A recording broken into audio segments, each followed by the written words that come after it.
Good morning, everybody. Well, we're back. Almost all of us. My son Stu will be out today, but we've got the rest of the crew here. We got Nancy Stewart, we got Rick Kearney, we got Jonathan Cantor, our producer, director. We have to come up with vice president of production. I think would be good. I think that might be in order. This is the live. Here I am kind of a thing, and you heard the recorded introduction. We've got a lot of regular listeners out there, viewers all over the planet, literally. And I welcome the new folks. We got to grow. It's all about growth. The car dealers are growing. Population's growing. We got to grow because our purpose to get advantage of. Hopefully choosing the right car for you, the right car for yourself, and dealing within an infrastructure of car dealerships and auto manufacturers that are dinosaurs. I mean, literally, not much has changed with the way cars have been manufactured, distributed, and sold retail in the past 100 years. It's hard to believe, right? I mean, look at what else is changing so fast. You can't, a day can't go by when there's not something new, something that you're using that's obsolete. Change is just moving along at warp speed. Meanwhile, the car dealers and the auto manufacturers are frozen in time back in the day of Henry Ford. Interesting. I'd love to see a history book 100 years from now looking back on this era. This is the era, an exciting era, because this is an era when the car dealerships and the auto manufacturers, the whole concept of cars and transportation, everything's changing. I mean, bam, bam, bam. I mean, it's just going to happen so fast. And your grandchildren are going to be running around in a fully autonomous vehicle. They'll be reading a Sunday paper. There I'm dating myself. There won't be any Sunday papers, but they'll be on their smartphone. and they will be going wherever they want to go. And it'll be perfectly safe. The autonomous driving will be perfectly safe. All the vehicles, when they get on our massive expressways in 40 years, 30 years, I haven't got a crystal ball, but our grandchildren will be doing this, our great-grandchildren maybe for me. Picture everybody getting on the turnpike or the expressway and all moving at exactly the same speed. Now, the biggest problem to me and Nancy when we're driving somewhere is if we go the speed limit, we're going to get rear-ended. So if we're going to be safe, we have to speed. And even when you're speeding, you're not safe because people are zigging back in, and these motorcyclists are weaving in and out of you. It's really dangerous out there. But you picture all the vehicles on the highways going at the same speed, and then a vehicle would get off, another vehicle would get back on, and the entire expressway would move simultaneously at the same speed. We would have virtually no accidents, no highway deaths. That's what's coming. And the way cars are retailed, and this is what we do. I'm talking about what I can't do anything about, autonomous driving and that thing. But what I can do something about is help you buy or lease a car or maintain or repair your car in the next few years that we'll be doing this without being taken advantage of. And believe me, you are being taken advantage of greatly. We have a lot of people that are waiting to call the show before I get off on a rant, because I get excited about this show. I love it. I mean, Nancy and I we can't wait till next week when we do the show. It's one of the high points of our lives. We love it. Exciting. Talking and hearing from you. You who teach us every week, probably more than we teach you. And we can't wait for your calls. That number is 877-960-9960. That's 877-960-9960. Nancy Stewart, watching her laptop, call comes in. If a call came in right now, she'd wave at me, and I'd shut up, turn the mic over to her. We also have a text number, And we love to build up a little archive of text because Rick Kearney will get to those texts before the end of the show. And some people don't want to be live on the radio, or maybe you don't have time. You know, you're listening for 5 minutes, 10 minutes. Shoot us a text, and we'll answer it. You can then go back and listen to the podcast and hear the answer to your text. That text number is 772-497-6530. Text number is 772-497-6530. I'm going to give you another way you can get through to us, and that's anonymous feedback. I just gave Rick a few anonymous feedbacks that had come in recently, and it's a link, www.youranonymousfeedback.com, youranonymousfeedback.com. And you send us a message, the comment, the criticism, the praise. We'll take anything. You can say whatever you want. We don't know who you are. We can't find out who you are. Your privacy is perfectly protected. There's a company called Incognito. If you're interested, if you're a business person, or you'd like to have your own anonymous link, go to incognito.com. That's INCOGNEATO, not spelled a little differently, incognito.com. And you can sign up for your own link. We do that at our dealerships for our employees, and we do it for you, our radio listeners. We also have a Zoom, and you can appear on camera. And if you have a Zoom account, our ID number is 926-589-0586, our Zoom ID number, if you'd like to contact us and be seen. I've got a little laptop to my left, too. I can see you, wave at you. You can see me, wave at me. That Zoom meeting ID is 926-589-0586. Now, I'm going to turn this mic over to Nancy Stewart, my co-host. She co-founded this show with me 20 years ago. She's been in from the get-go when we're just a little old show on Thursdays for a half an hour. Now we're on Saturdays for 2 hours, and we're the most popular show at this time in this area. So we're very proud of how we've grown, and Nancy is a big reason why we've grown, because she's doubled our audience by bringing females in. We started out with just a bunch of old guys like me, and now we got a female audience, thanks to Nancy. Nancy, the mic is all yours. Thank you very much. Good morning, everyone, and welcome to Earl Stewart on Cars, if you just tuned in. I hope you were here for the beginning of the show when Earl said something telling, and that is, nothing has changed in 100 years. Wow, what a statement. And that encourages us to stay on top of what we are trying to promote here. And if you don't know what it is, it's the Federal Trade Commission's CARS rule. And week in and week out, we talk about it. Week in and week out, we talk about it. We've been talking about it forever. And that is the dealers that are taking advantage of you, of everyone, in any way they can. And the CARS rule is meant to crack down on bad dealership behavior. I'll say no more. Also, this morning we're going to get to, well, we have a whole lot to get to. You want to stay tuned for the mystery shopping report, without a doubt. And I won't even mention the car dealer. You can stay tuned for that. It's a surprise. Also, ladies, $50 for the first 2 new lady callers. $50 for the first 2 new lady callers.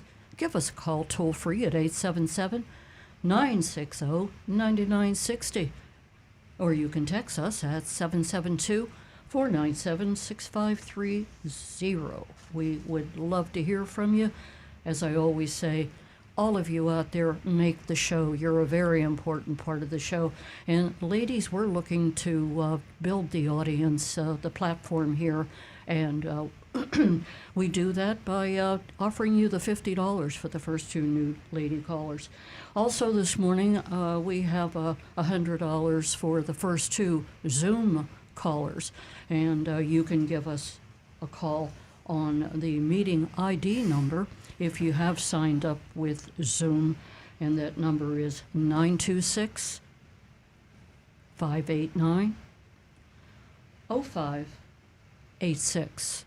So jot that number down, 926 589 0586. Would love to see you, would love to hear from you on Zoom. I think that, I don't know, what do you think we should do? Should we go to Rick and let him maybe start the wheel turning as far as anonymous feedback, as far as Well, you mentioned Rick. I think that's a good idea. Well, I didn't mention Rick, which was a great oversight because he's the backbone of the show. We talk about cars, we talk about leasing, we talk about buying cars. Fixing cars is really where it's at today, and maintaining and repairing a car. Rick gets more calls than anyone, and he has a better following than anyone on the show. He's a certified diagnostic master technician. He can diagnose your car online. If you really want to get a good diagnosis, you can send him an audio clip or a video clip on YouTube, or youtube.com/Earl on Cars. That's youtube.com/Earl on Cars. Rick monitors that. And instead of going into a car dealership or an independent repair shop and getting taken advantage of, give Rick a call. Or Zoom him, or we can text him. Any of the ways that you can get through the show for Rick Kearney, he can save you a ton of money. So, Rick, I'll turn the mic over to you. You can do some text or anonymous feedbacks, and the rest of you want to call Rick, use those numbers I just gave you. Well, good morning. We'll go ahead and start with Anne Marie's text that we do every Saturday. She says, good morning. I've been looking at pre-owned cars online, and I see many are advertised as certified used cars. This has aroused some curiosity and skepticism. Number one, taking into account that puffery is rampant when cars are sold, could you please define what a dealer might mean when a car is referred as a certified used car? Two, does it mean that the car is in good condition and will continue to run once it leaves the lot? 3, does it just mean that someone else owned the car before? 4, is the phrase certified used car actually meaningless and the prospective buyer should take the vehicle for an independent inspection by a certified auto technician before they buy it to make sure the vehicle is in good running order? Well, to put it in a quick nutshell, everyone's going to use the term certified used car. That's just a like you say, a generic term, really doesn't have a whole lot of meaning or definition. Most dealerships, however, will have what they call their certified inspection that is for the cars that are the same as that dealership. So like, It's actually the manufacturer. right, the manufacturer. So like a Toyota at a Toyota lot will have a Toyota certification. Hondas at a Honda dealership will have a Honda certification, and same thing for each of them. And that is a checklist that the factory sends down. The cars have to be below a certain mileage and below a certain year, and they are given a much more thorough inspection. The tires have to be almost new. They have to match all the way around. The brakes have to be almost new. In other words, this car needs to be like just one step away from a new car. You're going to pay a little extra, but you'll also usually get an extended warranty on it as well. And it's shall we say, a newer car that's going to be in a lot nicer shape. Well, let me give you a little insider tip, Anne Marie and all the other people that are listening to this. Let's say it's a certified Honda used car. Okay, Honda, as Rick said, put together some very good parameters that this car must fulfill in terms of mileage, time and warranty, and of course condition, and a checklist of things that should be done to verify that all these things are as they should be. Now, you've heard the old expression, a chain is only as strong as its weakest link. Well, the weakest link in the certified used car chain is the technician or the used car manager or somebody as a human being that something happened in between the time they put that certified sticker on the car and the car came into the dealership. Was it really inspected the way it should have been? Was it really road tested the way it should have been? Now, I would recommend that you ask to see the certification checklist so you know what was supposed to have been done. And here's a little red flag for you. If you've got 20 check boxes and the sheet's very clean and there's no checks or X's, but a big line that looked like it was hurriedly drawn through 25 check boxes, maybe the technician the only thing he did was draw the line. He didn't check the vehicle out. And here's another tip. If you want, and I think, by the way, a properly certified, factory certified used car is a good buy. And of course, you still have to negotiate the price, so that's got to be a good price too. But the car is a good car. What I would do if I were buying a certified used car, I would first verify the technician had inspected the car, and that what was done was actually done. And then I would say, I want to buy the car, but I don't want the warranty, because the dirty little secret behind why the manufacturers love certified used cars is that they sell the dealer a warranty, and then the dealer sells you that warranty. So the factory makes a profit by selling the dealer the warranty, and they resell it, mark it up again, and they make a profit. Say, find me one of those cars out there that's been certified, but you haven't bought the warranty from the factory yet. So I'll take the car, and you can keep the warranty. I don't want to pay for the warranty. So instead of paying $800 extra for that certified used car, you buy it at the same price you would buy a normal car, and you have the peace of mind of knowing that a good technician did actually do the checklist. So you can have your cake and eat it too. And to top the whole thing off, I wouldn't recommend buying any pre-owned car, whether it was a rental car or anything, ever, without having an independent mechanic, someone of your choosing, take the car to them, pay $100, $150 if you have to, and have that car thoroughly inspected for anything that might be an issue with it. And a good mechanic is going to know what to look for.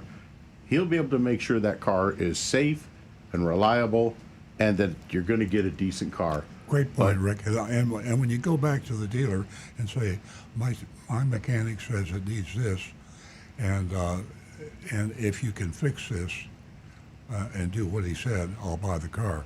Gives you a leverage, and it's a way you can actually have a little bit more reconditioning done to the car, and also the peace of mind. You really got yourself a good car then. Independent mechanic of your choice is given a thumbs up. You know the certification process has been done, and you know the price is right. Rick, Exactly. I have a question for you about what we're discussing. Would you say that it is just as important when you purchase a pre-owned vehicle, if you're thinking about purchasing a pre-owned vehicle, it's just as important to go to the mechanic?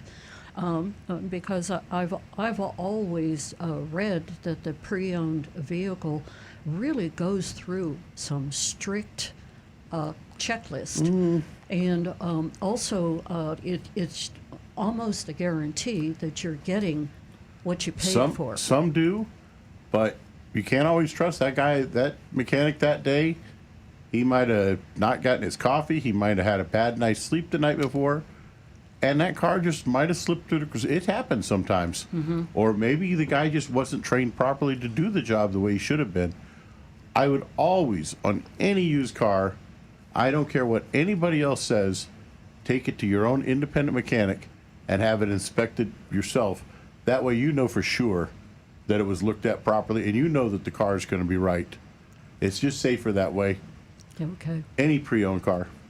And that goes right along with one of the incognitas we've got, where their question is, hello, what are your thoughts on purchasing a car that was a rental from a rental car such as Hertz or Enterprise? I see a car, a Chevrolet, I'm interested in. It's at a dealership, but not a Chevy dealer. It has been there almost 90 days, and according to the Carfax, it was a rental, and the dealership bought it at auction. What are your thoughts of taking it to a Chevy dealership for an inspection? What's the difference between a courtesy inspection when you bring the vehicle in for service and a pre or post purchase inspection? Well, it's always a good idea to take it to the manufacturer to have an inspection done, because a Chevy mechanic is going to know what to look for on that car.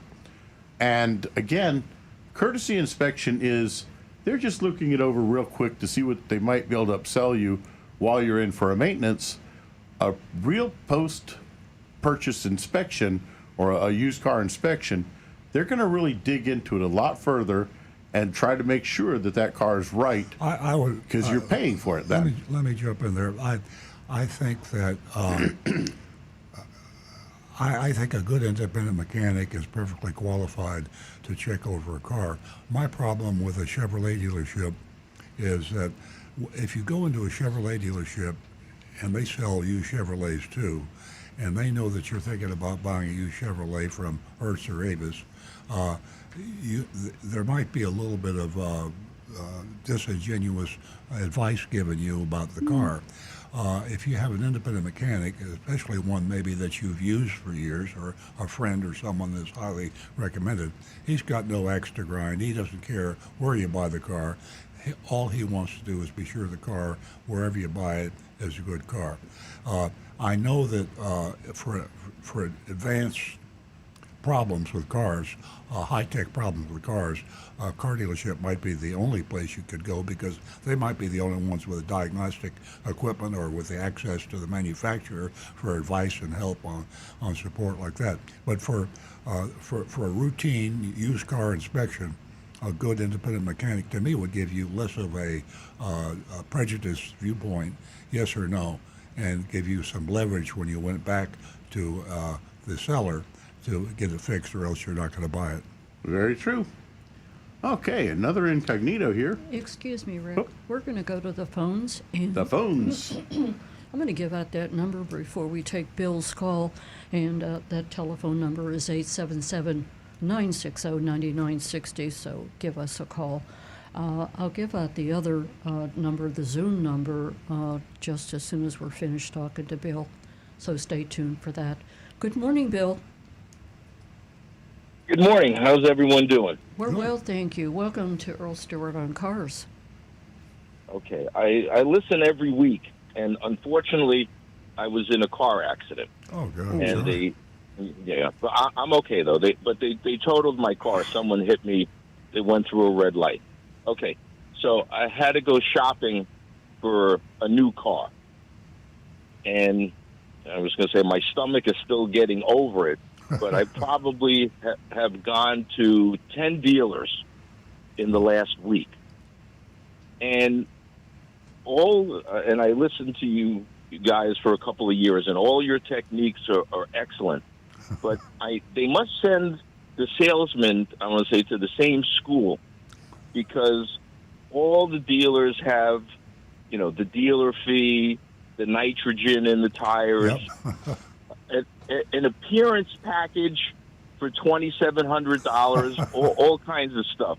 But one technique I noticed that they all use is that they'll hand you they'll show you the numbers, because I always say I want out the door numbers, and they'll show you a slip of paper, and they want you to initial the slip of paper because they want to make it seem like not that you're buying the car, but almost like you're buying the car because you're initialing the price. That's called a commitment, and they teach you in the sales handbooks. You get the customer to buy in and commit, and one of those ways is initialing. Psychologically, when you initial something, you kind of give up a little bit toward their demands. Yes, or another technique they'll use is they'll show you a super high price, and then they'll say, well, what will you give us for the car? Write your price that you want to give us, and circle it and initial it. Yeah. And exactly what you said, they're giving you the impression that not that you're buying the car, but you're committing to to buy the car because you put some numbers down Yeah. and you initialed it. Yeah. And I'm going to say 9 of the 10 dealers used that technique when I went this week. That dates back to horse trading 200 years ago. That's the way horses were bought and sold. I mean, it was we use that term today, horse trading, because and that's the way the car dealers, frozen in time, selling cars today the way horses were sold 200 years ago. Yeah, and most of them have that phony Moroni. And when I say, well, don't even start with the phony Moroni. Oh, that's not a phony Moroni. That's an addition to the Moroni label that we put on at the dealer. Yeah. I said, well, didn't come from the manufacturer. That's something that you guys are adding. And it's just unbelievable that they want thousands of dollars over the MSRP Yeah. for the car. And unfortunately, since I was there and I listened very well, they get away with it with a lot of people. A lot of Yeah. people are buying cars and paying all these extra fees. Yeah, and everybody pays a different price for the same car. Back years ago when I was an evil car dealer, one of the parameters I used to measure my sales force as to whether they were doing the job that I had dictated, I wanted to see a spread. I was a Pontiac dealer, so if I had a Pontiac GTO and I sold 20 GTOs during the month, let's say they were all the same description, same MSRP. I wanted to see a very wide spread between what we charge the customer for the same car, and a healthy spread would be thousands of dollars. So that meant that the victim, the person came in, it could be the elderly person, it could be the kid that never bought a car before, it could be someone that was just emotionally overwhelmed with the idea of buying a new car. You'd make $5,000 profit on that. And then on the same car, 2 days later or 2 weeks later, an attorney came in who was just sharp as a tack. He was used to wheeling, dealing, negotiating, and working with other attorneys and judges. I mean, really, really a tough negotiator. He'd buy the car for $100 over my cost. And to me, that was a healthy thing because, in the words I used back in those days, you have to ask for all the money all the time. So when someone walks in the door, go for the moon, shoot for the moon, shoot for the $5,000 profit. But if you have to take a $100 profit and you have the availability in the inventory, go ahead and take the $100 profit. That's the way cars are being sold, and that's what they were doing to you.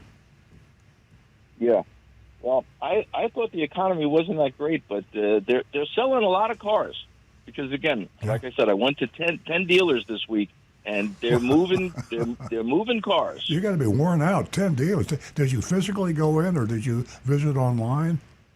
No, you have to physically go there if you really want to get an out-the-door price, because I did the internet, but the internet price is like easily $3 or $4 grand higher than what it is when you get there. Yeah, but unfortunately, I physically went there to all these dealers, and they all use the same technique, and it's really kind of amazing to me. Jeff, here's a little tip. If and when you decide to go through this again, which maybe never, but if you decide to again, when you do, try online again, and use this verbiage in your statement, and also use a different email address so they don't hound you to death, and don't give them your phone number, but get a free email address from Google or someplace, Yahoo, are they still around? But get a free email address, and then go online. And you say to the dealer on the email, "This is the exact car I want. You have it in your inventory. Give me your lowest out-the-door price so that I pay only sales tax and license plate. Out the door is my price. And yes, if you give me this price, I will be shopping it and comparing it with other dealers. Yes, you'll have a lower chance of selling me a car if you don't give me a really good price. But if you don't give me a price, or you give me a high price, you'll never hear from me again. So if you want at least a chance to sell me a car, give me the lowest price, because you'll never hear from me again after you receive this email if you don't. It doesn't work all the time, but it saves you a lot of shoe leather. And that way, instead of going to 10 dealerships in a month, you can go to 100 dealerships in a month, because all you do is sit up in front of your PC, your smartphone, and that you can do that in 2 hours. Yeah, but the only, and I 100% agree with you, the only unfortunate thing is they require you to put your phone number in if you want to get any information back. Lie to them, Jeff. I use I give them a phone number from my Pontiac dealership that I had 40 years ago. I mean, I think any number I want, or maybe if you have somebody that you're really angry at and you want to get even with them, give them their phone number. I mean, but well, that would be the way. That would be the way to do it, because of course, once you put that phone number in, they blow your phone up. Oh yeah, don't ever give them your real phone number. Don't ever give them your real email address. No, I understand that. I have what I call a throwdown email, and I actually have a throwdown phone just for these reasons. Oh, did you? Good. Yeah.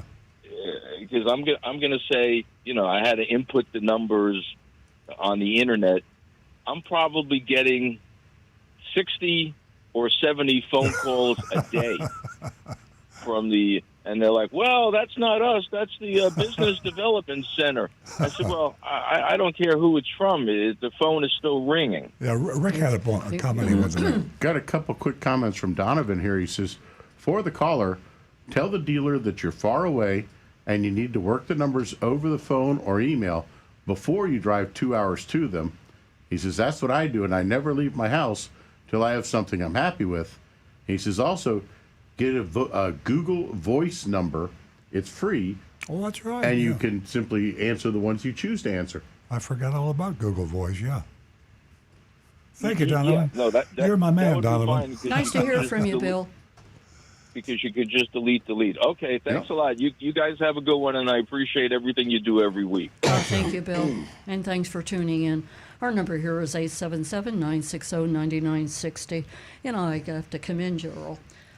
I think you're onto something when you mention horse trading. Yeah. That really sounds like the way to go. Yeah. But we can't do that, right? That buying and selling horses, maybe that's the answer.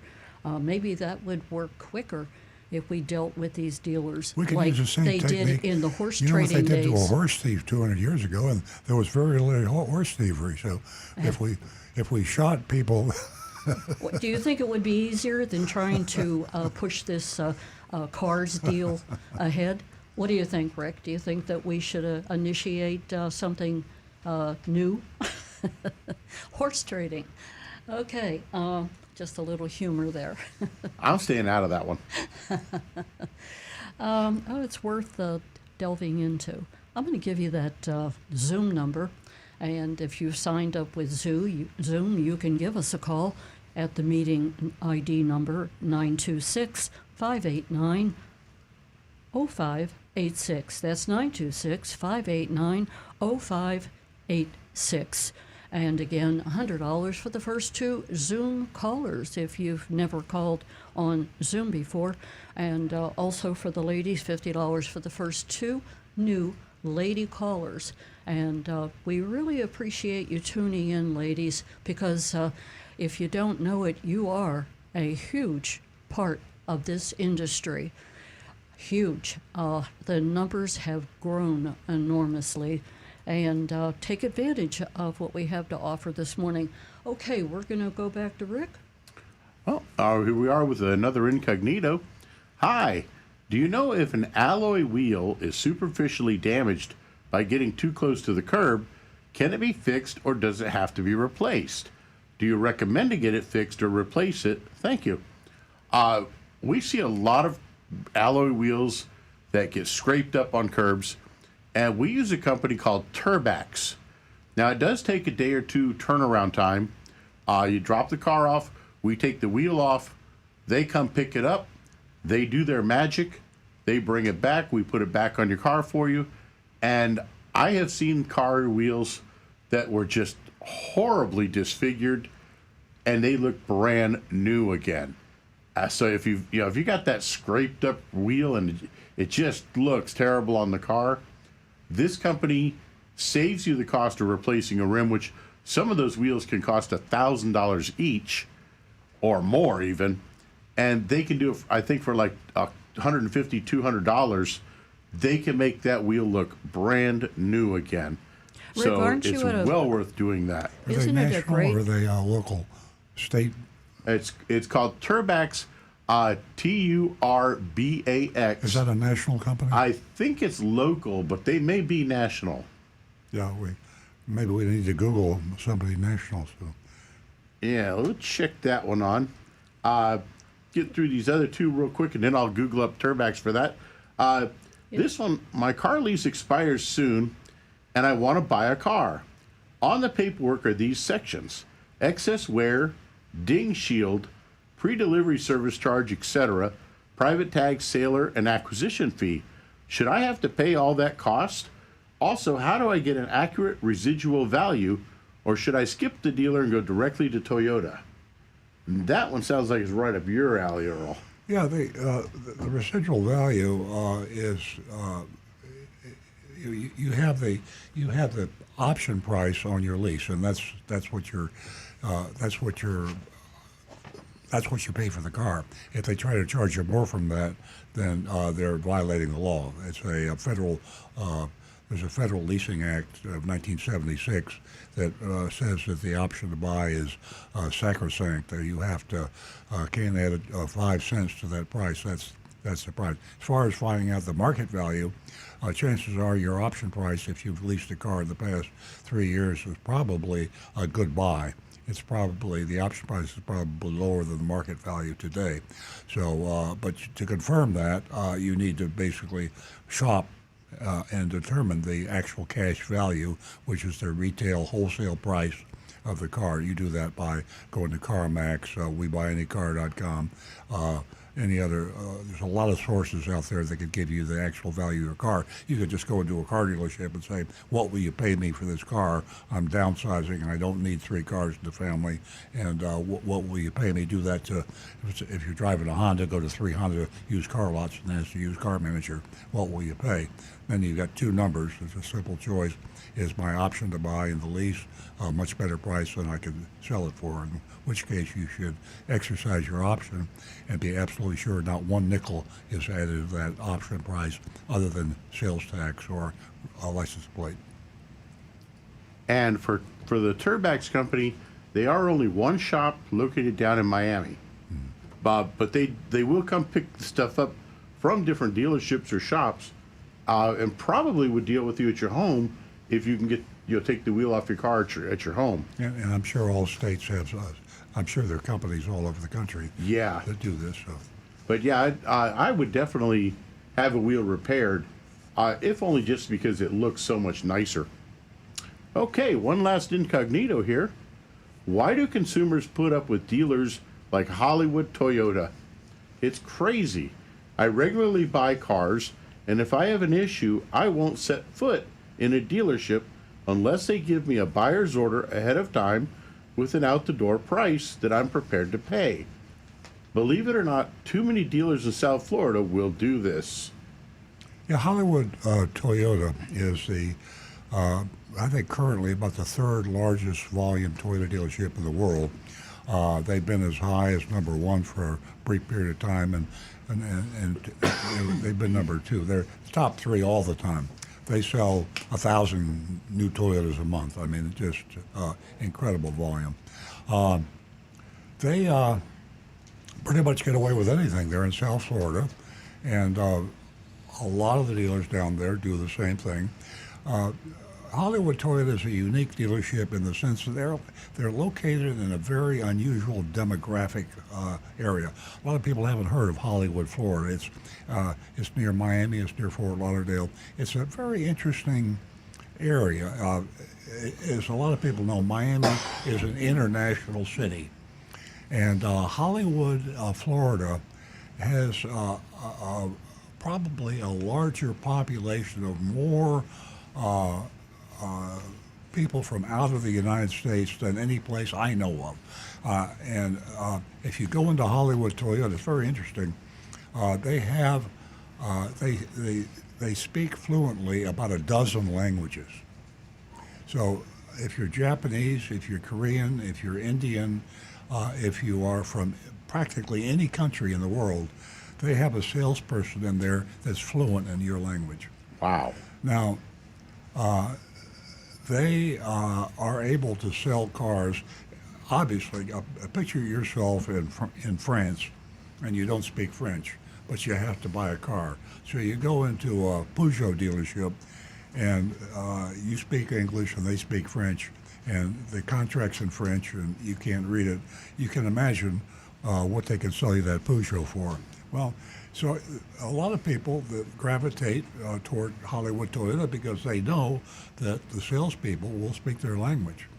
Well, that sounds like a good idea. That helps, but there's no competition. So when that salesperson that speaks Japanese gives you the lowest price, if you don't speak English, how are you going to compare that price? And it's not going to be easy for you.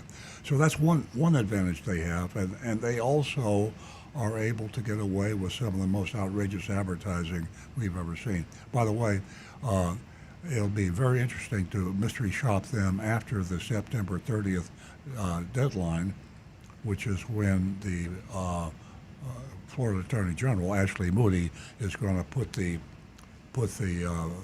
rules into effect that we're seeing from the Federal Trade Commission's combat auto retail scams. So, but you're right about Hollywood Toyota. They're tough, they're extremely successful, and this is going to be the biggest challenge for Ashley Moody when this kicks in.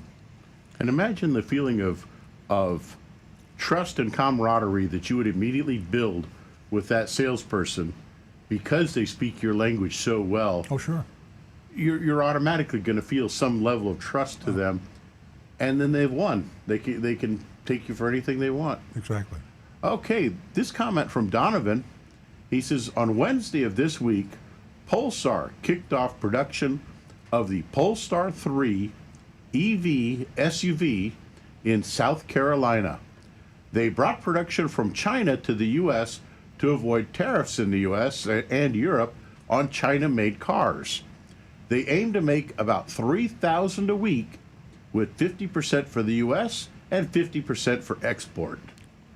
That's some interesting news because yeah, China is combating Tesla for number one in EV sales. They go back and forth. I think Tesla might be currently number one, but the Chinese were number one. It's going to be Elon Musk versus China.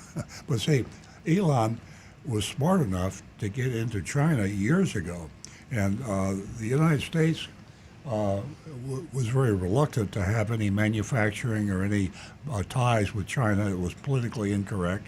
And Elon went over there all by himself, sat down with Xi and the other Chinese big shots, and cut a deal.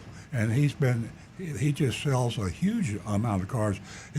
He was selling more cars to the Chinese in China, and then they copied a lot of the Tesla production techniques and engineering and science, everything else. He let them do it. He said, okay. And now he's entrenched in China like no other car. So it's going to be fun. Competition is our friend. So I welcome the Chinese manufacturers over here. And China was smart to welcome the American manufacturers over there. Only one, which is Elon Musk. And the more the merrier. I'm a consumer I'm a car dealer, but I'm not a Tesla car dealer. So, Nancy and I buy Teslas. We like Teslas, and we'll buy our next Tesla will probably be cheaper as a result of the fact that China is a real threat now in EVs. Well, that's got us cut up from my side. So I'm going to just ask one other question. Where's your book? The second one. Oh, second one, it's on hold. Yeah, it's on I'll hold. tell you, here's an interesting thing. As I got toward the end of the book, things were changing so fast It was like like writing a book on World War II before Hiroshima. I mean, there are so many changes in effect going on, and to me, I don't want to sound morbid, but this next book will probably be my last book, and so if I'd like my last book to at least be somewhat complete, and it'll be obsolete the way it stands right now. I mean, we finished the book, and we looked around us, but what about this? What about that? And there's so many things, and the car business, the retail, the manufacturers are changing so fast. I can't write the book fast enough to finish it. So how's that for a good excuse?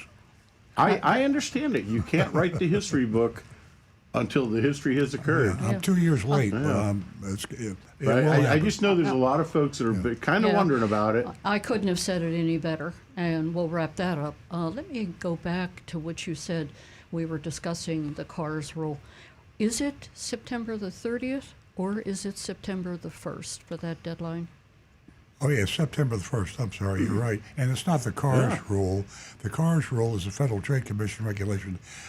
September the 1st is the Florida Automobile Dealers Association going hand in hand with Ashley Moody, the Florida Attorney General, to enforce what is in the FTC regulation, combat auto retail scams.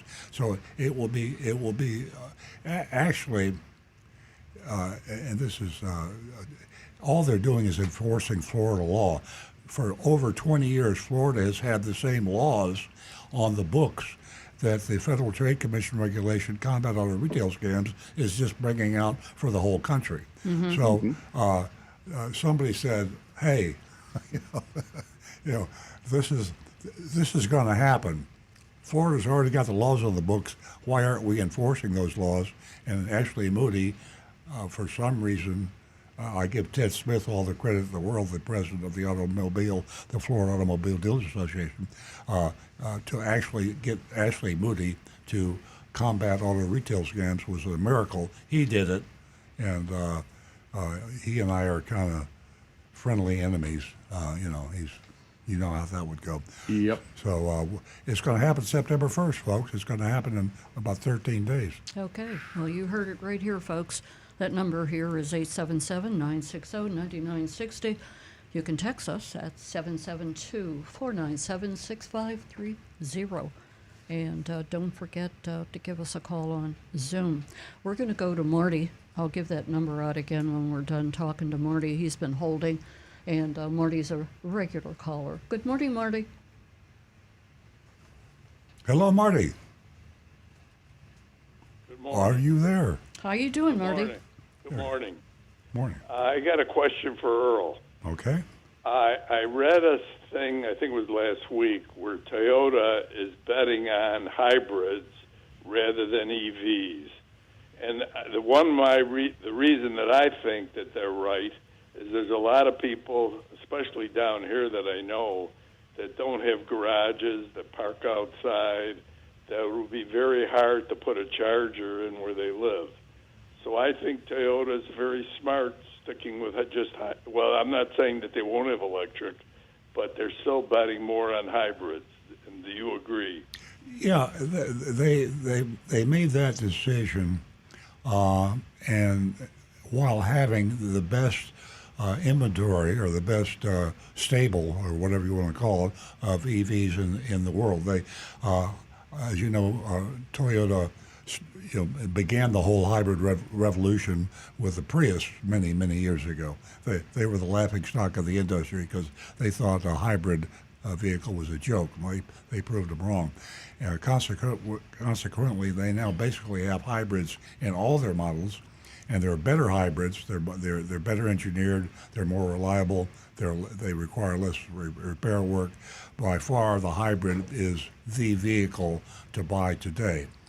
But in 20 years, it will be that vehicle will be the EV, not the hybrid. The hybrid will slowly go away. So Toyota, a lot of people say Toyota missed the boat on electric vehicles.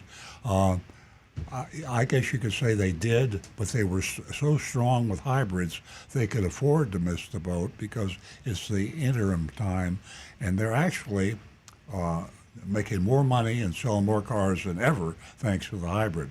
They're also partnering with a lot of people, especially in batteries.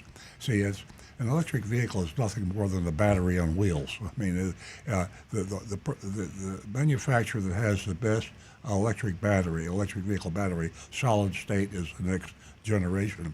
The person with the company with a state-of-the-art battery will win the EV race, and that's what Toyota's doing now. They're partnering with other top scientific software companies to have the world's best EV, and they'll just build a car. A car is nothing but, what is a car? I mean, it's all software now with a power plant, and a power plant with a battery and software on four wheels. That's all the car is. So when you build a car today, you're not really building anything like we think in the way when we assemble a Model T Ford or even a 2024 car, a regular combustion engine car. Assembling a mechanical car is one thing. Building a computer, which is a software thing, with a battery that'll last 1,000 miles, which is what we'll have. That's where Toyota will be in 10 years when they need to be there. What I don't know if you've ever done this because you've got your own garage and everything, obviously. But if you have to charge your car up on a charger that you have to pay for, what does it cost to charge it? Fully on something that you got to pay on. It sounds strange. I have never charged my car on a charger. We have a charger in our garage, Right. and so I've never used one. So Donovan probably knows the answer to that. It goes right on your Tesla app charge when you do it, and they have of course, the fast charger, the supercharger, that'll do charge the car in less than 20 minutes, and then they have the longer charger. But it's a lot less expensive than gasoline. Let's put it that way, and it takes no more time to do than gasoline, and that's one of the reasons why Tesla's so far ahead is because they've given their chargers away in technology to everybody, and you might hate Elon Musk for political reasons, but that was pretty nice of him to give Ford and General Motors or the Chinese, anybody asking wants to use our chargers. Here he spent billions of dollars building chargers all over the world, and he could have kept them to himself and only used them for Teslas. He said, take it. Quick note here from Donovan. He says Earl's Tesla charged at home with FP&L will cost about $11.40 for a full charge, Right. whereas a supercharger will run you $30. Yeah. Well, I mean, But what I'm saying is, if people don't have garages and they have to pay, say, $30, that's going to affect them. well, if you want to maximize, like Donovan said, if you want to maximize or minimize your costs, you'll have a home charger. And I agree with you. A lot of people don't have garages. I think that will be addressed by entrepreneurs, business people. There's got to be a way you can provide charger for people that don't have garages. I mean, a waterproof charger. I mean, if you keep your car in the driveway, there'll be an outdoor charger. There'll be a solar charger. I mean, that's just a minor glitch, minor bump in the road. I didn't know the cost of a supercharger for Tesla until Donovan called in, because I've never used one. But I don't use. We've had our Tesla now for 3 years, and we've never had to use it because we don't go to Washington or New York or California. And but if I was going to go to New York in the Tesla, I wouldn't mind paying $30 to get to where I was going, and maybe when I got there, there'd be a home charger I could use. So it's for people that travel, and people that travel expect to have to pay money. Personal experience, $30 to recharge your vehicle to go 300 miles. Well, more than that, yeah. And my pickup truck, 310, 320 miles, right now it's costing me $50. Yeah. So Yeah. I'd rather do the 30, Yeah. but just not really feasible for me to go to electric right now. Yeah. However, Donovan says it's cheaper than going to the gas station, but in the end of this transition, charging will be everywhere. It won't work if we don't have it. It's just not going to happen overnight. Yeah. Yeah, I mean, the infrastructure's just got to modify to be built. Yeah, if you have a retail store and you want to have them come and buy your product, whatever it is, and you have chargers, superchargers, that will charge the car in 20 minutes, and your competitor down the street doesn't have a charger, where are you going to go to buy that product? You got to go Yeah. where you get your car charged. So it'll become something. We have chargers at our dealership that will charge other make cars, because we want people with other make cars to come into our Toyota dealership. They might decide to buy a Toyota while they're there, so we provide chargers. My neighbor across the street has an outside charger for their Tesla. Oh, is that right? I didn't Yeah, even know they had outside It's, chargers. it's mounted on the outside of her house. Is that right? And she just, each day when she gets home, I see her pull the big cable over, plug it in, Right in the and driveway. before she Well, leaves give me to the go. name of that, because our cyber beast is coming in soon, and it won't fit in my garage. Yeah, I'll ask Well, her. I'm pretty sure it's Tesla. To wit, Because Rick- she drives a Tesla, so I'm sure it's a Tesla charger. It is a Tesla. Yeah. Hey, to Rick and to Earl, if you take a ride around the neighborhood, you'll see we have two neighbors with that setup that Rick just Well, I didn't mentioned. know that. Yeah, they charge their car right outside in the driveway. Yeah, I was just thinking of all the extension cords coming out of people's. Yeah, that'll front work. doors. No, it's quite clean. The car is parked pretty close to what looks like, I'm looking at it from a distance, it looks like the car is parked pretty close to the garage, and on the outside, as Rick described, it's the same exact setup where, the car is being charged. Yeah, the cable on my neighbor's, it looks like she literally could pull in nose first and still be able to get the cable to her car. It's Yeah, a nice long cable. Exactly. You have any other questions, Marty? No, very good. I just paid $27 for 500 miles on my car, so for now I'm sticking with hybrid. Ah, yeah. So And- you got the best car for the time right now. Yeah. I would keep that hybrid, and when the time comes, when the EV is the right way to go, you trade the hybrid in. But right now, you got the best car for your needs. And he's driving the Crown. Yeah. And I can hear the joy in your voice, Marty. You're really happy that you made the decision that you made. The only complaint I have now, my grandson is 6'4", and he said he hit his head in the back seat. Ah, So I got to tell him, don't sit in the back seat. yeah, Earl has that problem too. Well, Marty, it was nice chatting with you. Okay, have a good weekend, and Thank you, Marty. I'll say Thank you very much, okay, Marty. Bye-bye. We'll hear Bye-bye. from you next week. Ladies, did you know that women influence 85% of car purchases? And I'll tell you, I said earlier, you have a great financial impact on the auto industry. And if you don't believe that, you can Google Mary Barra. She's a CEO of General Motors. What a fantastic job she has done, and an impact that she has made on this industry. And if you want to take it a step further, go to Google Florence Lawrence.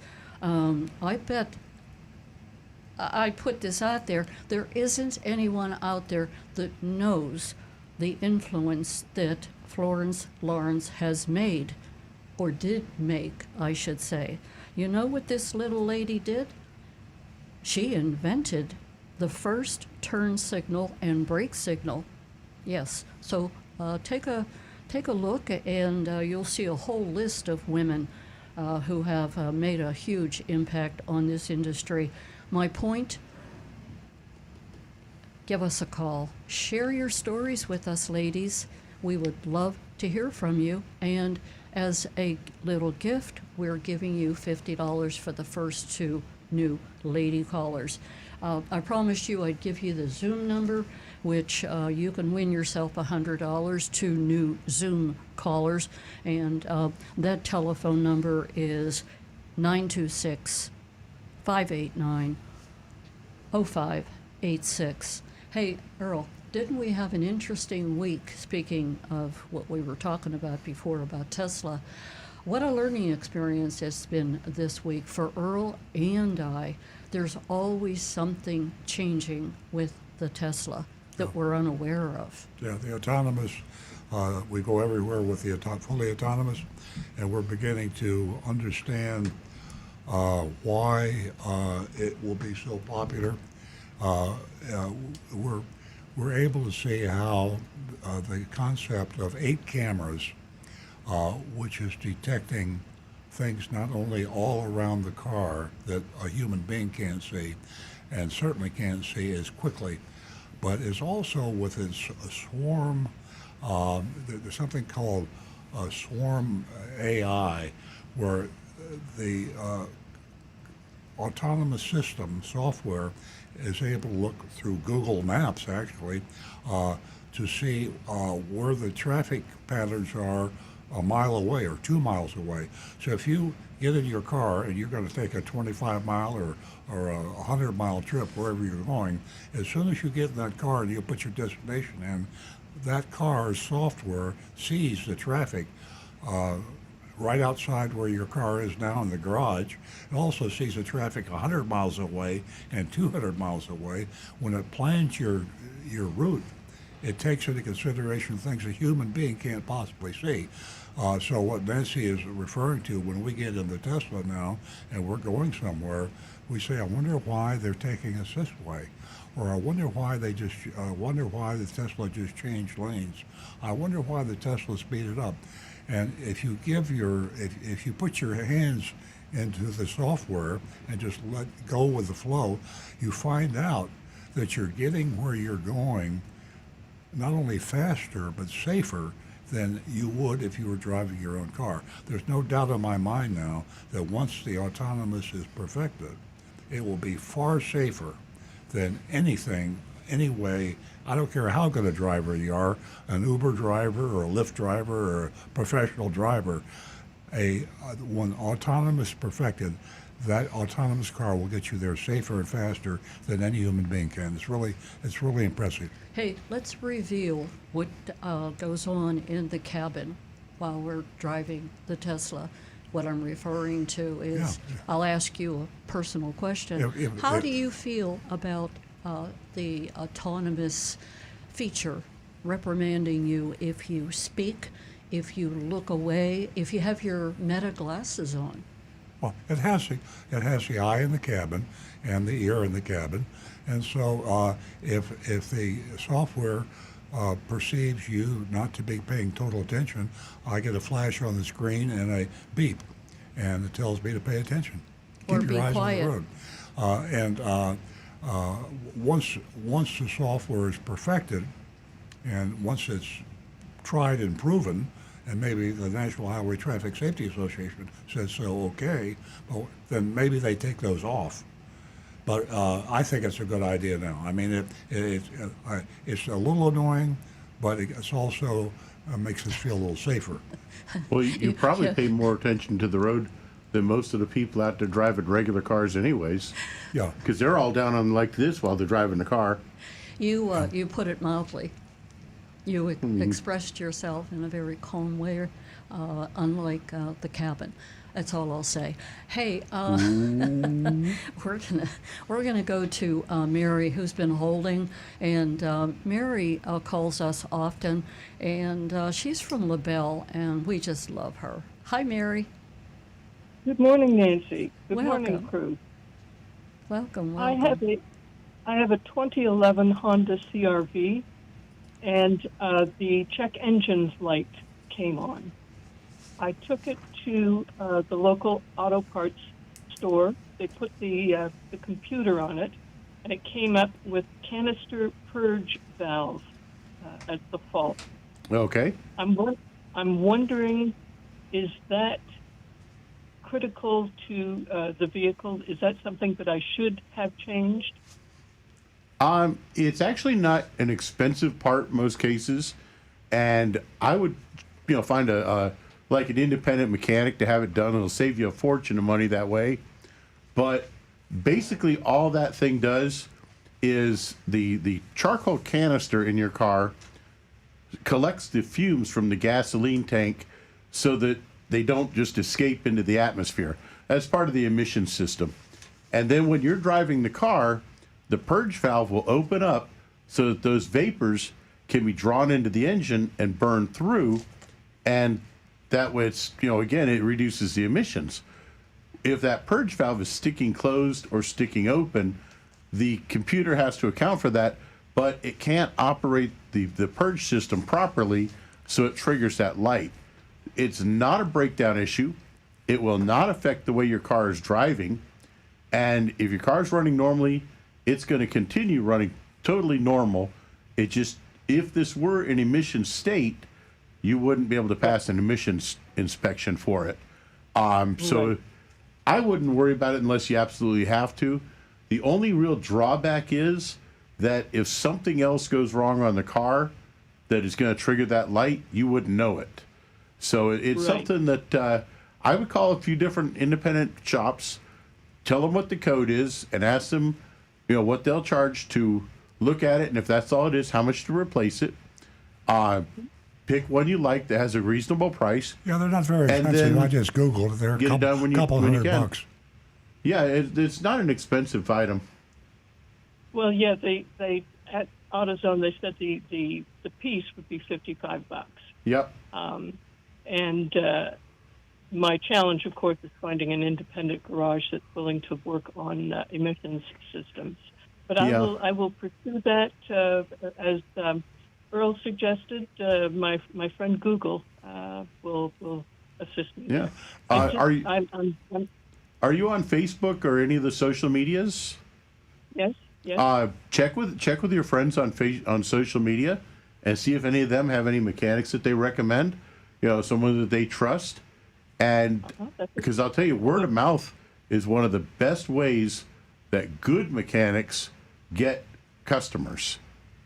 Be I sure, mean, and Mary, be sure that they're ASE certified. Yes. And what category would be important for this work for ASE? Engine and electrical, but most mechanics that you're going to find, most all of us are ASE certified in all of the 9 categories that it has right now for the main automotive categories. We'll be absolutely sure they are ASE Yeah. certified. Okay. All right. That's all very good advice. I appreciate it very much. Oh, you're quite Hope you welcome, guys- Mary. Hope you guys have a great rest of your weekend. Thank you. Yep. You do the same. We're going to go to John, who's calling us from West Palm Beach. Good morning, John. Thank you for holding. Oh, good morning.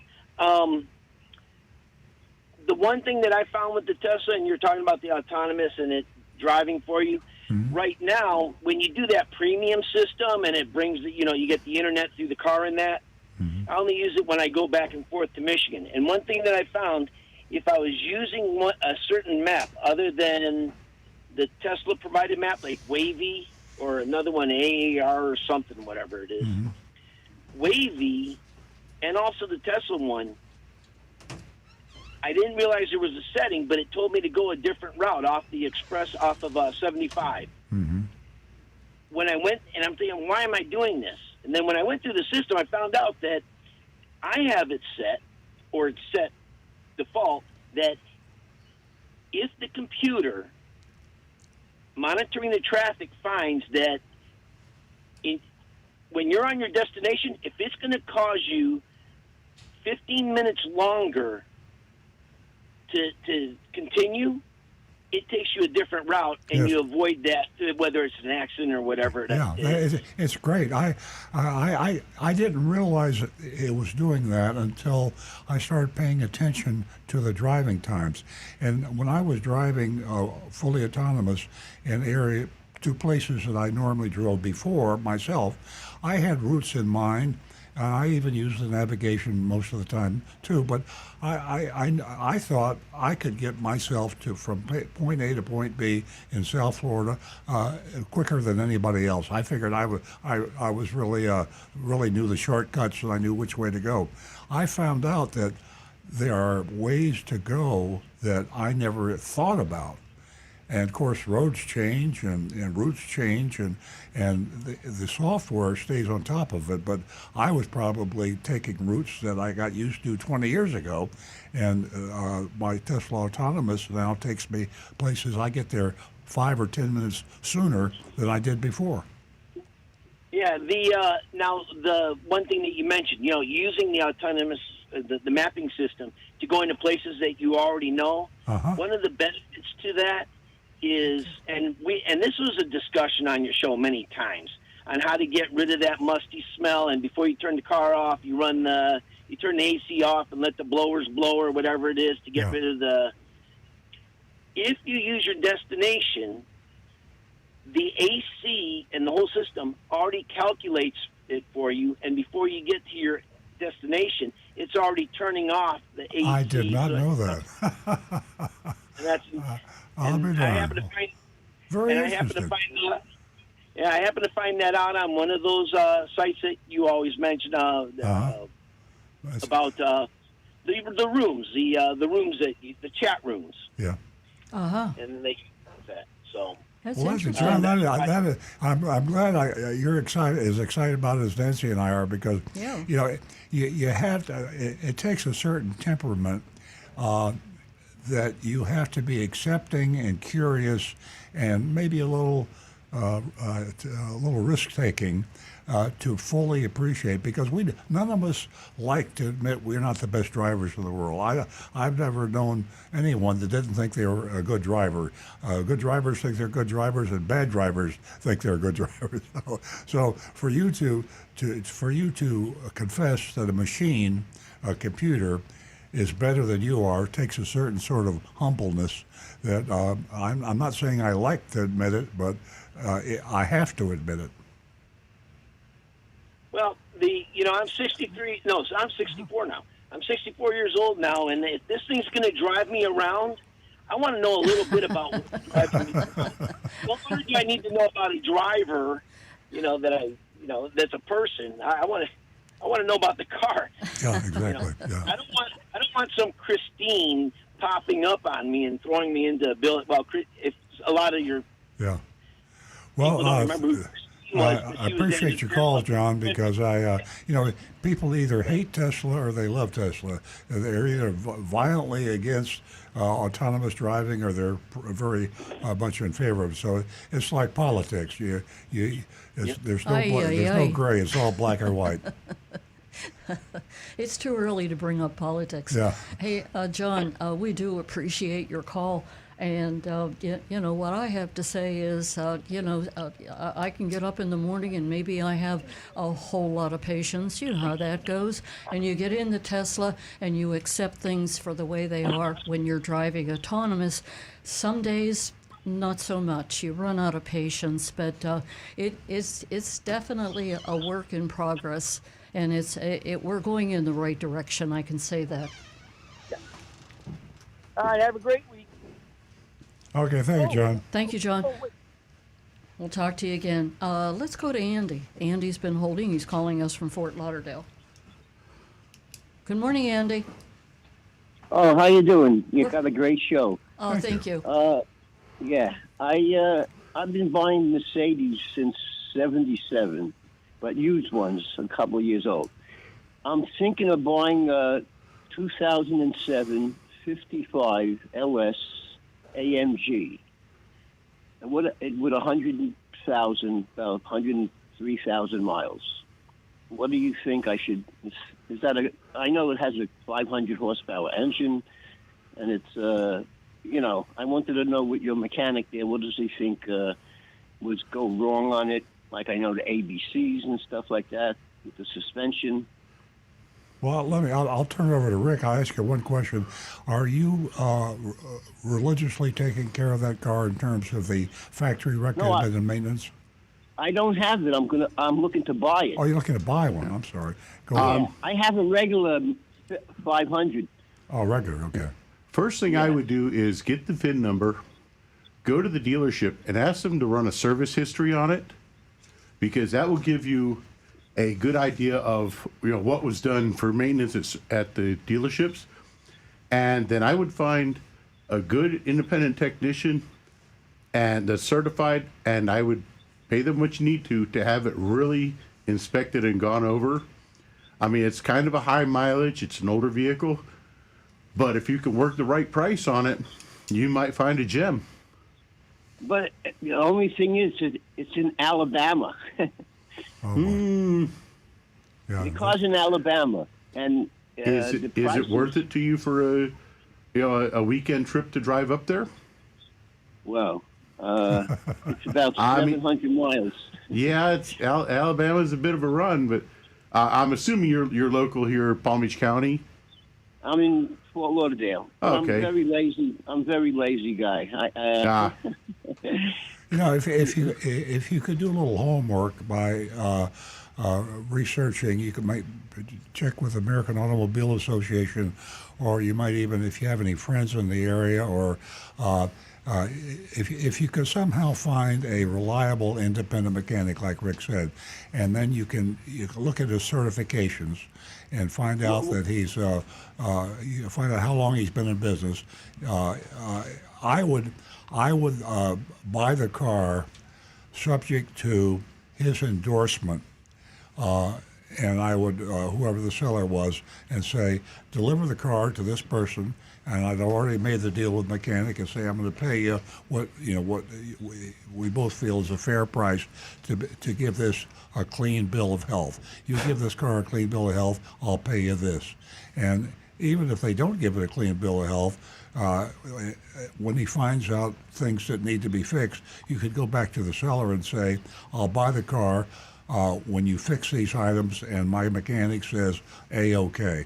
There's a little risk involved there because you don't know the mechanic, but I think if you do Google ratings, you check certifications, maybe get a recommendation or two that you can verify, your investment in finding that right mechanic will make it safe for you to buy this car. Yeah.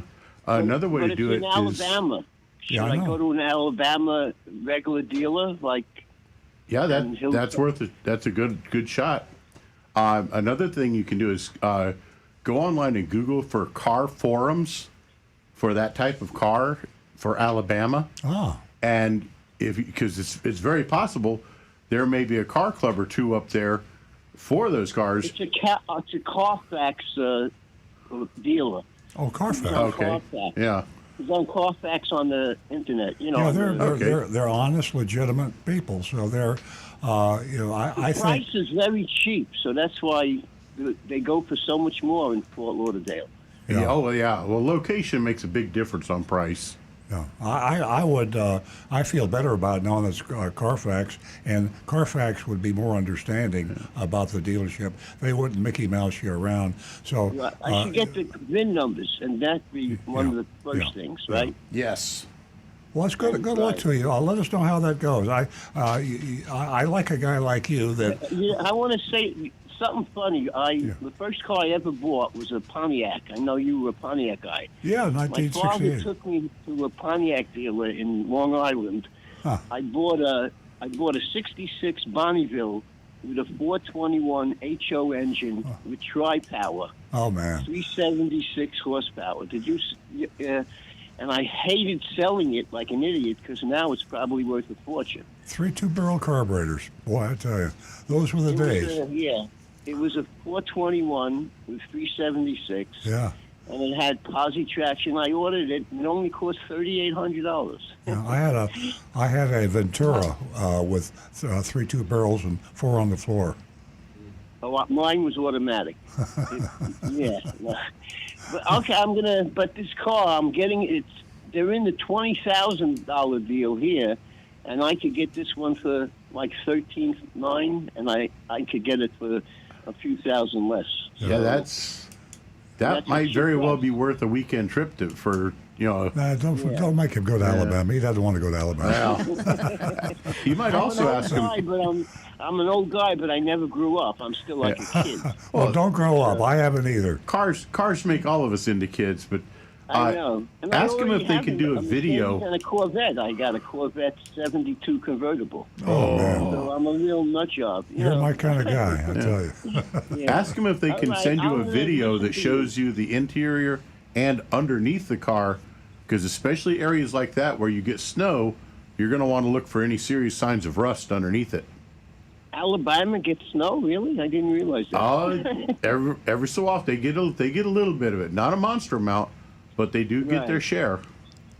But the price is what got me. I can't believe it, and it's a beautiful maroon and white leather interior. It's got all the options. It seemed too good to be true. So, Andy, it sounds like as if it's certainly stirred your curiosity. And, call back next week and let us know what you decide to do. I think you might make the run. And before I let you go, I'll let you know that you and my husband definitely have something in common. You were too nuts. Okay. And that is that you never grew up. I never grew up. I'm telling you, I got married at 18. And my wife left me when her father died. She found out how rich he was.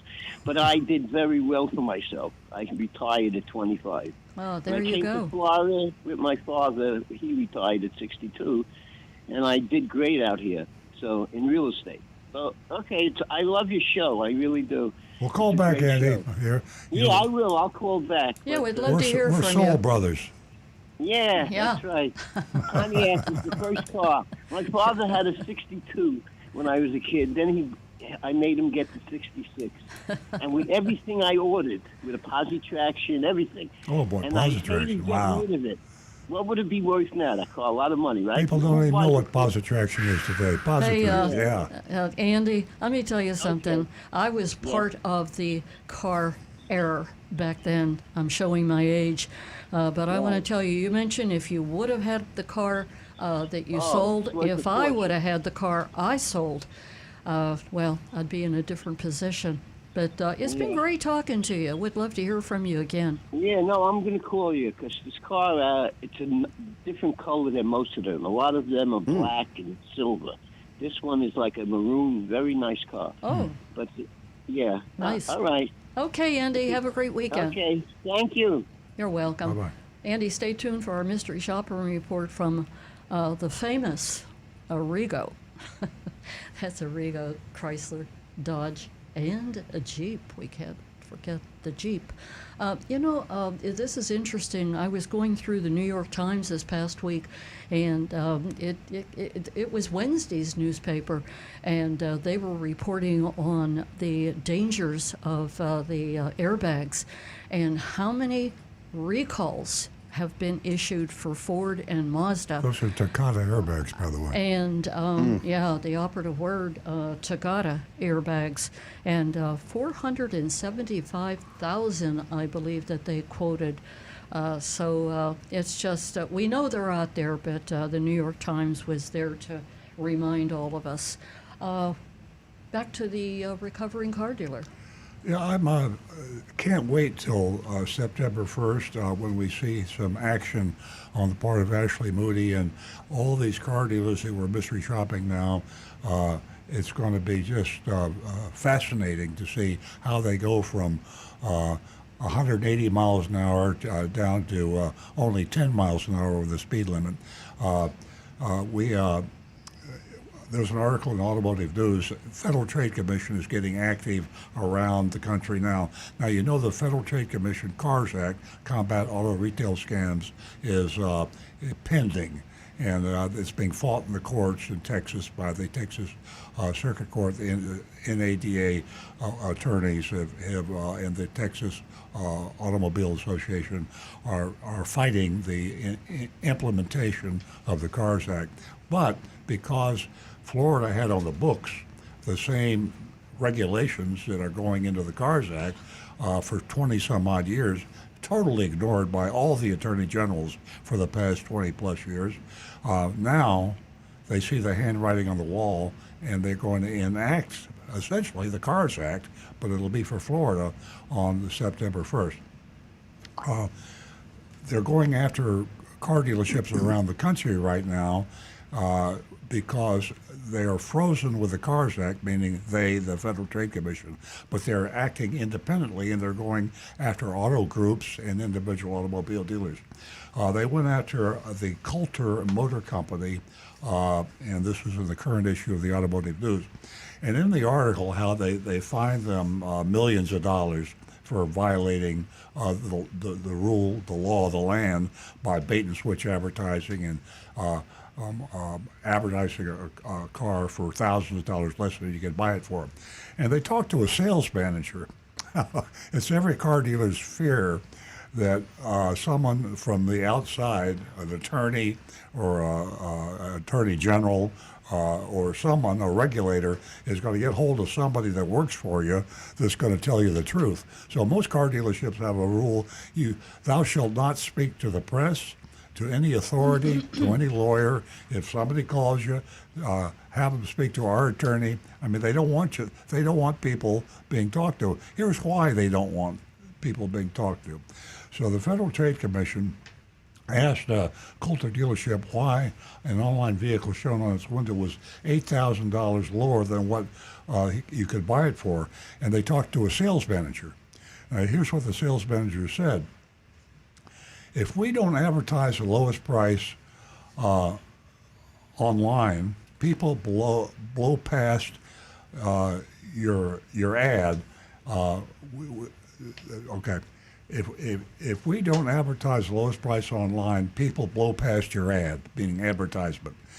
We held back as long as we could and tried doing it differently, but with the manufacturers breathing down our necks and customers coming in at the advertised price and offering $3,000 less than the advertised price, something had to give.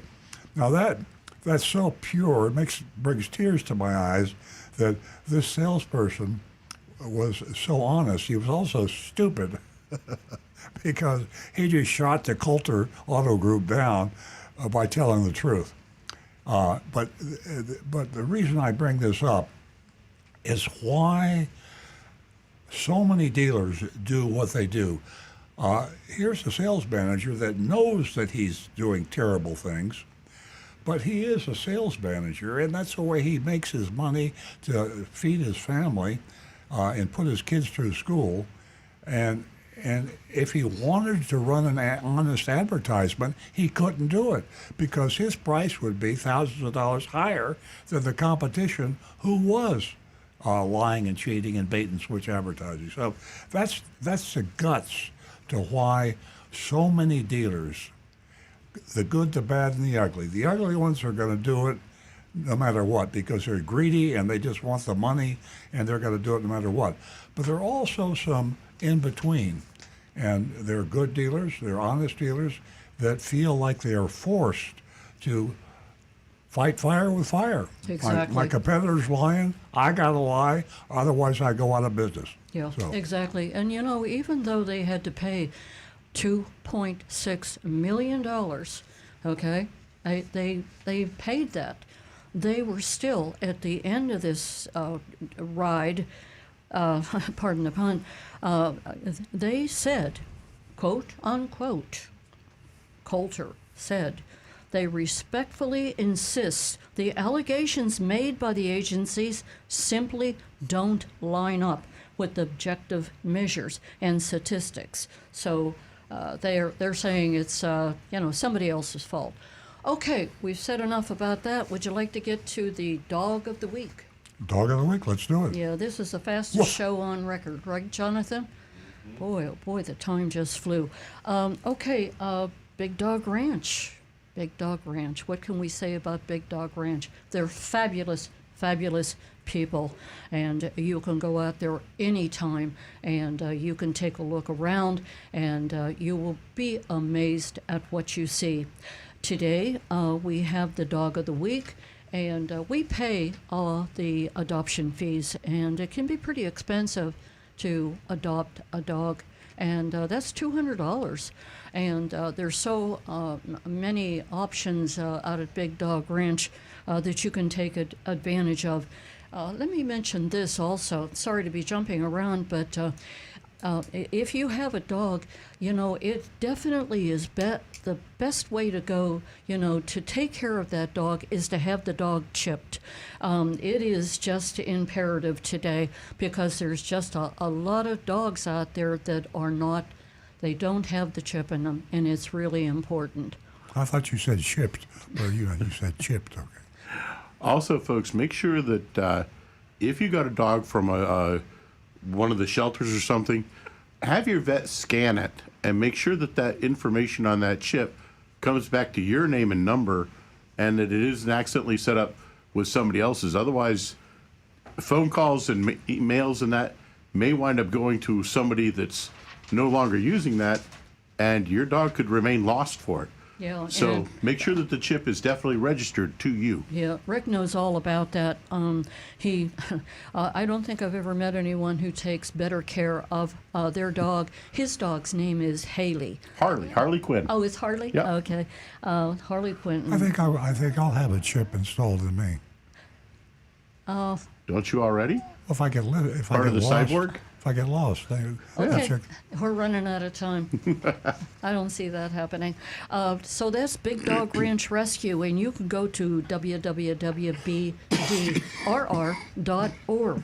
And you can fill out an application if you wish so that they can do a background check on you. That'll save some time. And then you can go ahead out there. Also, let me mention the Earl's book that we were talking about earlier, the first book, and that's Confessions of a Recovering Car Dealer. The reason I mention that is because $19.95, that's what the book costs. And all proceeds go to Big Dog Ranch. Yes, every time you purchase a book, Confessions of a Recovering Car Dealer, the proceeds go to Big Dog Ranch. You're helping them out, and every single one of the babies that come through there, those fur babies, they need all of our help. So take advantage of it. Did I tell you what the Dog of the Week's name was? I don't think so. Her name is Nala, and Nala, and she is they're guessing between 3 and 7 years old. So go to the website, take a look at Nala, and you'll see the biography that's been written about her, and might be a perfect match. If you're not a match, you may know someone who wants to adopt a dog or maybe even foster a dog. So take advantage of all that. We're running out of time here, so we are going to get to our mystery shopping report.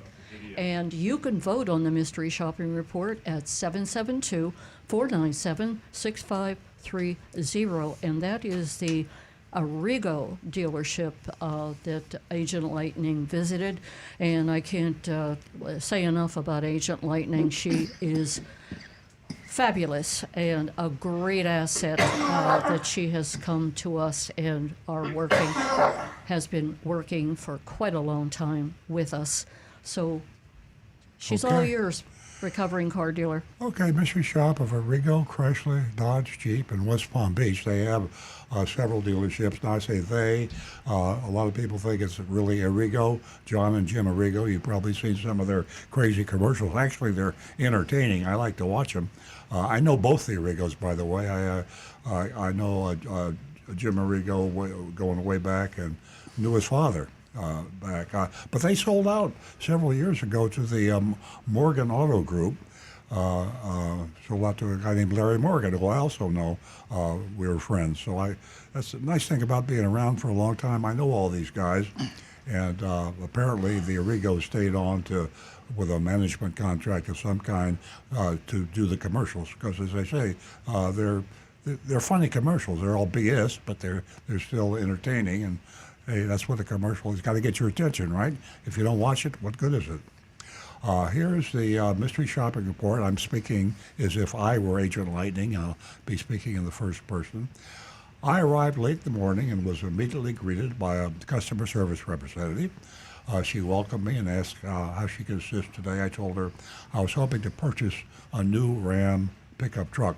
Now, if you're a regular listener, usually when the greeting first happens, oftentimes Agent Lightning has to walk around the lot a while, go in, look for people. In this case here, bam, someone was immediately greeted. That tells you a little bit about how good business is. When someone runs up and grabs you, that means they're not selling a whole lot of cars. It's indicative. I thought it was unusual enough that I would mention that. Okay, back as the shopper. At that moment, a salesman walked by, and she asked if he was available. He introduced himself as Golden and inquired what brought me in today. I mentioned that I saw some Ram trucks with a nice discount online. All right, we do this with most of our shopping reports, where we get an advertised price and then see what happens when you go in to try to buy it for the advertised price. Golden confirmed that they indeed had the lowest price in the state. That's called puffery. That's not even illegal. They allow you to exaggerate in advertising or in sales in your presentation. I explained that my parents and I were interested in a new pickup. Showed them a truck I found on their website, a white 2024 Dodge Ram 3500 Laramie with an MSRP, manufacturer's suggested retail price, of $81,380. Boy, that's a lot of money. MSRP of $81,380. The listing showed a discount of $12,000. Oh, gee, $12,393. That's a slam bang doozy of a discount, isn't it? Sounds pretty good. And the Arrigo price of $68,987. The Arrigo price. Oh, what is a price? I don't want to sound philosophical, but what is a price? I have absolutely nobody knows what a price is. I mean, it isn't what you can buy the car for, but the Arrigo price. He confirmed the truck was available and went to grab the keys. And I'm looking at the online advertisement, and sure enough, just the way it was described, it said the price on this car with an MSRP of $81,830, and they're going to discount it over $12,000, and I can buy it. It says, I didn't say I could buy it. You can't buy it. Here we go, price. $68,987. Okay, where are we going from here? After he pulled the truck around, I showed him the online price and asked if that would be the final price. Golden asked if I was in the military or a veteran. When I said I wasn't, he replied that I should be eligible for all but $2,000 to $3,000 off the online discounted price. Now, first of all, that's bait and switch, because how many of us out there are veterans or in the military, all right? I mean, let's be honest. 1 out of 100, 1 out of 1,000, I'm not sure what the number is, but obviously it's a BS qualification. But if there were an incentive, and there are incentives for military, I've never heard of an incentive of $2,000 to $3,000. I've heard of $500, $600, $800. So this salesperson, Golden, has said, oh, because you're not in the military, we're going to have to charge you $2,000 or $3,000 more. Okay, that is deceptive and untrue. It's a lie. And of course, you knew they weren't in the military anyway, and it's just a bait and switch kind of a thing. Okay, Golden then asked, if the numbers look good, was I ready to do business today? Old school, South Florida, right in the handbook of South Florida car dealerships. Be sure that they're going to buy the car today, or else don't give them a good price or the best price, because they'll shop and compare it. Imagine that. Imagine how gutsy and arrogant a customer would be to take your price and actually try to get a better price. That sounds unacceptable. So if you're not going to buy today, I'm not going to give you my good price. That's the way it is. We'll see how it is on September the 1st. Okay, because we're going back, and I'm putting you on notice, Arrigo, Chrysler, Jeep, Dodge, blah, blah, blah, in West Palm Beach. I'm going back, and we're going to mystery shop you after September 1st, and then I'm going to send the mystery shopping report to Ashley Moody. And I'm going to send the shopping report to Ted Smith, the president of the Florida Automobile Dealers Association, and I'll say, now, I'm calling you out. You said you were going to enforce the law. Here's the breaking of the law, and shame on you. And I'll be talking about it on next week's radio show. Okay, I digress. Golden then asked if the numbers look good. Was I ready to do business today? I hesitantly said yes, as long as I could discuss it with my parents, since we were planning to make the purchase together. He assured me that the office was motivated to offer their best price if I was ready to buy immediately. There you go again, immediately. I told him as long as everything looked good on paper and my parents were satisfied with the numbers, I was ready to proceed. He then asked me what monthly payment I was aiming for. I replied that the monthly payment wasn't as important as the final out-the-door price number, and Golden City understood and asked me to fill out an information sheet so we could get the numbers. Now, I'll digress just a little bit right now. The reason that they asked for the monthly payment is they call that price padding. If they talk to you and giving you a price on the car, and then they seem to be changing the subject. They say, what monthly payment would you like? Now, if you make a mistake and come up with a monthly payment that allows them to give you like 72-month financing at 15% interest or something. In other words, if they have a way to go, they'll throw out the book on the price they gave you. It won't mean anything, because if they can hit you with something that is your monthly payment that you said you would pay, they got you. So it's a technique that all car dealers use. And remember, don't give them a monthly payment that's acceptable to you unless you've done the arithmetic and you know that your credit union is giving you the interest rate and you know the financing terms and you know everything about it, which most of the times we don't know that. So keep the monthly payment away from your negotiation and focus on the out-the-door price plus tax and tag only. I replied to them, Golden City understood, asked me to fill out an information sheet so he could get me the numbers, the old worksheet, the old information sheet. He found my information in their system, because Agent Lightning had shopped there before, probably a couple times, and they just don't get suspicious. I don't know why.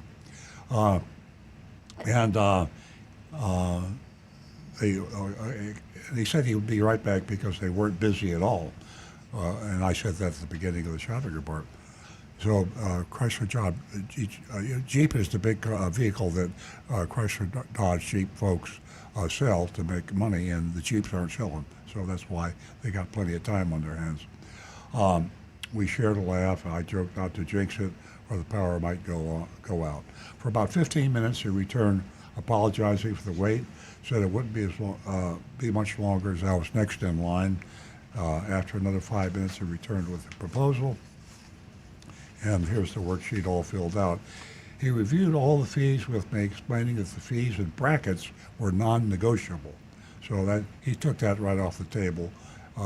And in brackets was the electronic filing fee, which is a junk fee of $559.55, and there was a battery tire PTA. I don't know what PTA, Parent Teachers Association. I'm not sure what, and $195.50. I know that's not the battery and tire, so the PTA. It must be the Parent Teachers Association, because what else could be $195? And then the documentation fee is in brackets, so that's $1,198 fee, documentation fee. So that means that the Morgan Auto Group, or at least the management of this dealership, has said, thou shalt not take off these fees because we're not going to pay you a commission on these anyway. If you take these off, you're taking them off the price, and you're going to cut your commission.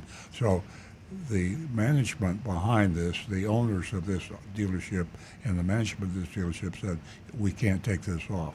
So that's the reason it doesn't behoove you, the shopper, the buyer, to haggle about these things. Give them a bottom line out the door price.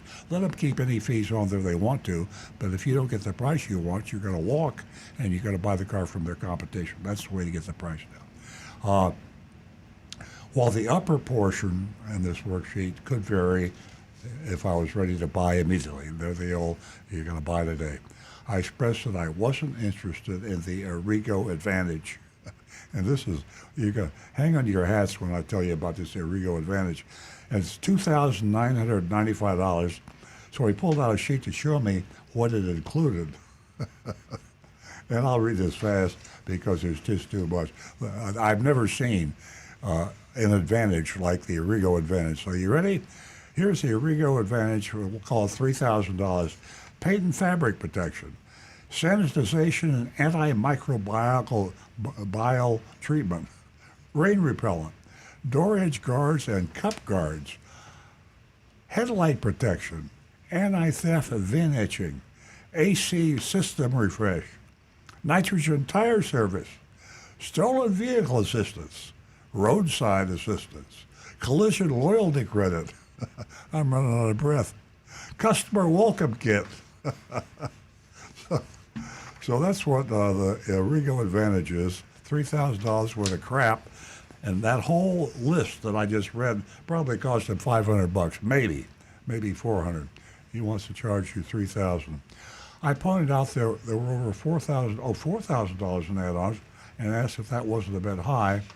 He acknowledged that the Arrigo Advantage might be discounted or even removed. So that tells you what it's worth.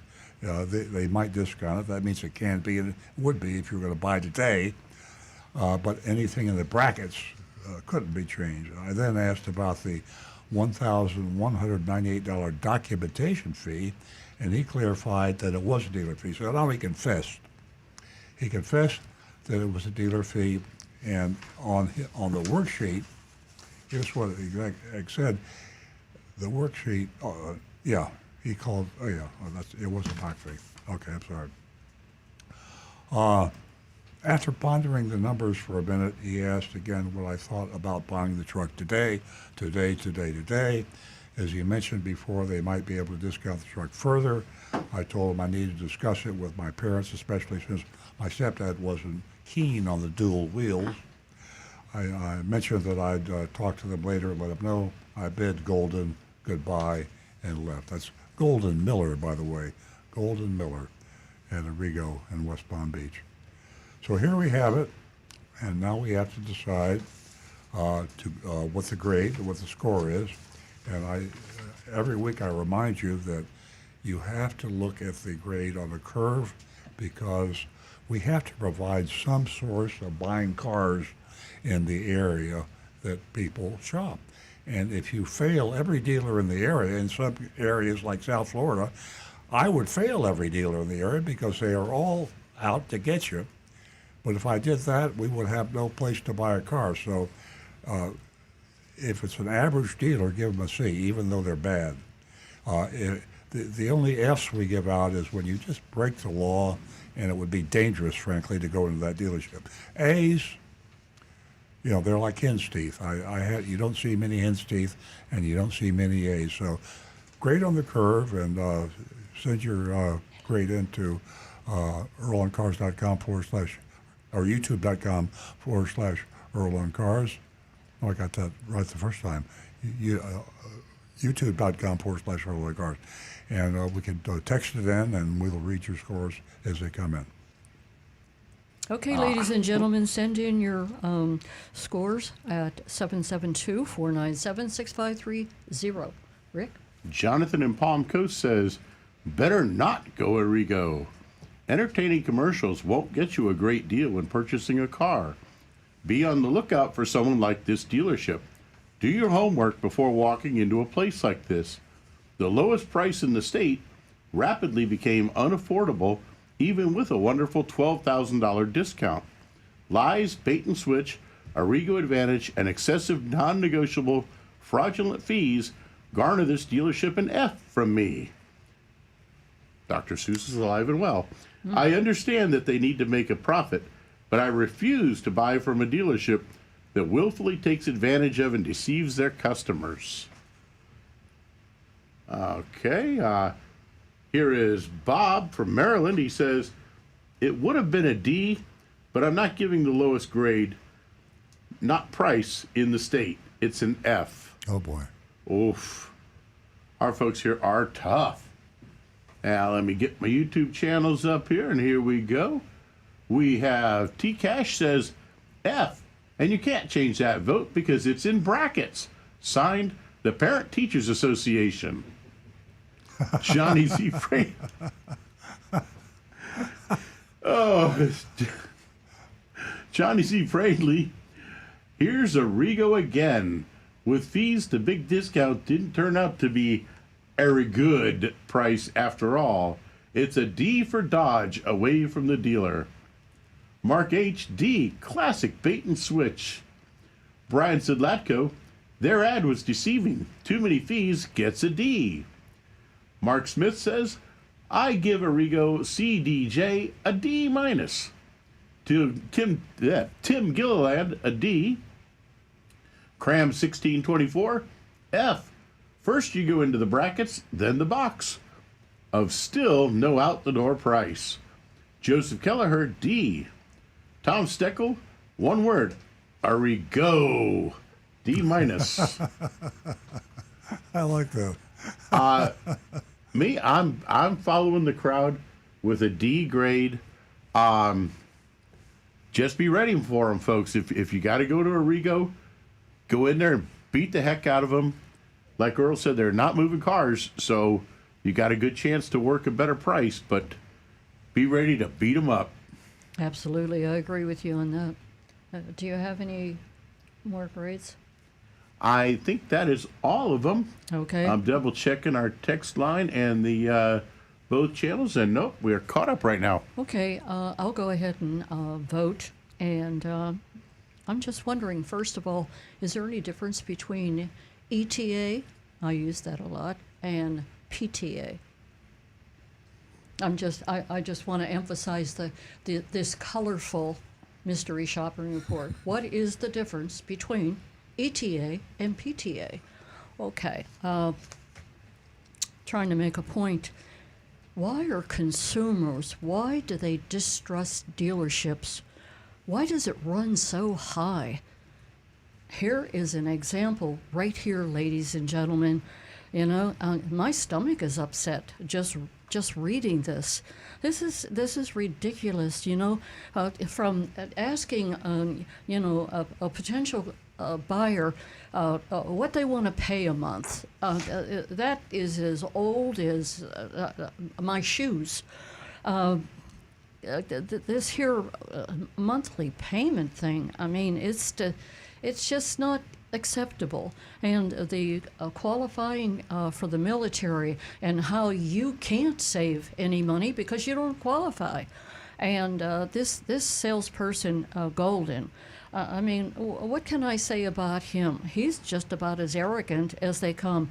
And for Arrigo, these people should go to jail. That's where they should be. And my grade is a F. Well, I tell you, that's the worst series of grades I've seen in a long time. And it is a South Florida dealership. And I say grade on the curve. I'm torn. I can't bring myself to give them an F. I'm going to give them a D minus. And I think one of the reasons the grades are so bad is because we're on the edge of the enforcement level. So I'm going to, this will be an interesting experiment. We will revisit Arrigo. I hate to give them a notice this soon because I know September 1st is going to be enacted, but I'm going to communicate with AutoNation.